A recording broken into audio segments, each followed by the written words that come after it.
সুপ্রিয় শিক্ষার্থী বন্ধুরা, আসসালামু আলাইকুম। ওয়ার্ডপ্রেস বাংলা টিউটোরিয়ালের নতুন একটি এপিসোডে আপনাদের সবাইকে আবারও স্বাগতম জানাচ্ছি। আমি ফ্রিল্যান্সার মান্নান। আজকের এই ভিডিওতে আমি আপনাদেরকে দেখাতে চলেছি কিভাবে আপনারা ম্যানুয়ালি সি প্যানেলের মাধ্যমে প্লাগইন এবং থিমস আপলোড করতে পারবেন। অনেক সময় দেখা যায় আপনি ওয়ার্ডপ্রেস ড্যাশবোর্ড থেকে প্লাগইনস এবং থিমস আপলোড করতে গিয়ে অনেক সমস্যায় পড়েন। তখন আপনাকে ম্যানুয়ালি আপলোড করা লাগে সেই প্লাগইন এবং থিমসগুলো। তো কিভাবে আপনি খুব সহজে সি প্যানেল থেকে ম্যানুয়ালি প্লাগইন এবং থিম আপলোড করতে পারবেন সেই বিষয়টা আমি দেখাতে চলেছি। তো আমি এখন সি প্যানেলে লগ ইন করে আছি। আপনাকেও সি প্যানেলে লগ ইন করতে হবে। সি প্যানেলে লগ ইন করার পর উপরে দেখুন এখানে রয়েছে সার্চ বক্স। এই সার্চ বক্সে এসে লিখবেন ফাইল ম্যানেজার। দেখুন এই যে ফাইল ম্যানেজার অপশনটি চলে আসছে। জাস্ট এখন ফাইল ম্যানেজারে ক্লিক করবেন। ক্লিক করার পর দেখুন আপনার সামনে ফাইল ম্যানেজার যে অপশনগুলো রয়েছে সেগুলো চলে আসছে।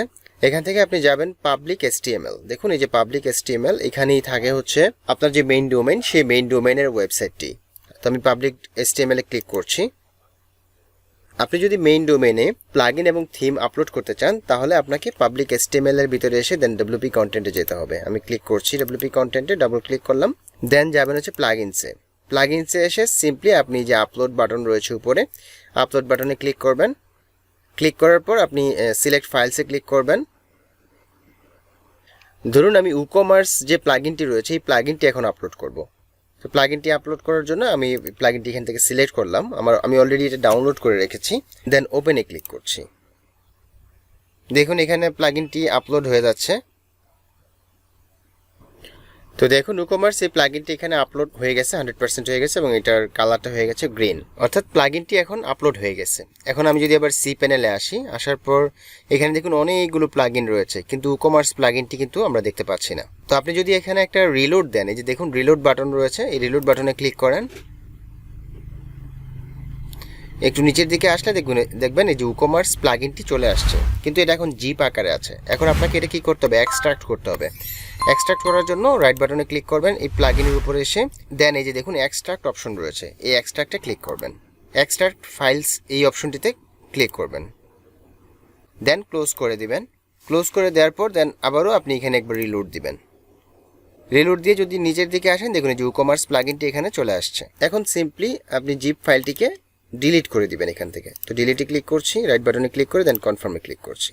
ব্যাস এইভাবেই আপনি যে কোনো প্লাগইন আপলোড করতে পারবেন সি প্যানেলের মাধ্যমে ম্যানুয়ালি। এখন আমি দেখাবো কিভাবে আপনি একটি থিম আপলোড করতে পারবেন ম্যানুয়ালি সি প্যানেলের মাধ্যমে। তো আমি প্রথম থেকে আবার আপনাদেরকে দেখাচ্ছি। আমি ডিরেক্ট সি প্যানেলে যাচ্ছি। সি প্যানেলে আসার পর সেম ওয়েতে আপনি ফাইল ম্যানেজার লিখবেন। সার্চ বক্সে এসে দেখুন ফাইল ম্যানেজার, আমি ক্লিক করছি। ক্লিক করার পর আপনি যাবেন হচ্ছে পাবলিক HTML এ। আচ্ছা, এবার আমি একটু ভিন্নভাবে আপনাদেরকে দেখাই।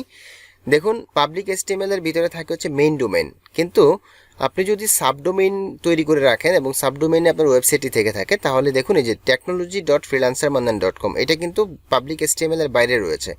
সো আমি এখন এই technology.freelancermannan.com এইখানে একটা থিম ইনস্টল করে আপনাদেরকে দেখাবো। তো আমি ক্লিক করছি।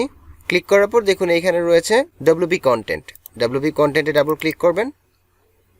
দেখুন এখানে রয়েছে প্লাগইনস, থিমস, আপগ্রেড। তো আমি থিমসে ক্লিক করবো। এখন একটা থিমস যেহেতু আপলোড করবো, সো আমি থিমসে ক্লিক করছি। থিমসে ক্লিক করার পর দেখুন এখানে 3টি থিম রয়েছে। আমি যদি আরও একটি থিম এখানে আপলোড করতে চাই তাহলে সেটি কীভাবে আপলোড করব? সেম ওয়েতে এই যে আপলোড বাটন রয়েছে, আমি আপলোড বাটনে ক্লিক করছি। দেন সিলেক্ট ফাইলসে যাব। তো এই যে উডমার্ট থিমের মধ্যে আসলাম। আসার পর দেন উডমার্ট চাইল্ড আর হচ্ছে উডমার্ট V4।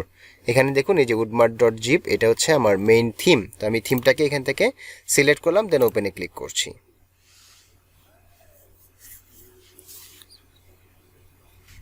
সুপ্রিয় শিক্ষার্থী বন্ধুরা, তো দেখুন এই যে থিমটি এখানে ইনস্টল হয়ে গেছে।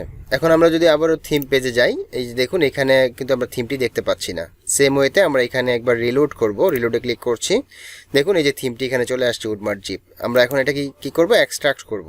এই যে এক্সট্রাক্টে ক্লিক করছি, দেন এক্সট্রাক্ট ফাইলসে ক্লিক করছি। ক্লোজ করে দিলাম। এখন আমরা আবারও এখানে একটা রিলোড দেব। দেখুন এই যে উডমার্ট থিমটি এখানে ফোল্ডার আকারে চলে আসছে। এখন আমরা এই জিপ ফাইলটিকে ডিলিট করে দেব। ডিলিট বাটনে ক্লিক করছি, দেন কনফার্মে ক্লিক করছি। ডিলিট হয়ে গেল।